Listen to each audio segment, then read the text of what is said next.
Hani balık. Balık mı çizeyim? Bu. Bununla mı çizeyim? Hani burada ağzı bulut ağzı. Aldın mı? Bulut tuttu.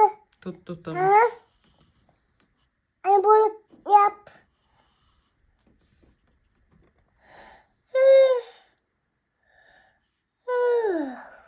Bak balık yaptım. Daha gider artık. Hani mami balık. Hani mami bulut. Mavi burada. Hani mami balık. Mavi balık. Tamam.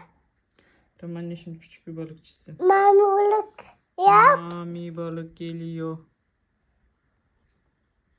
Hani.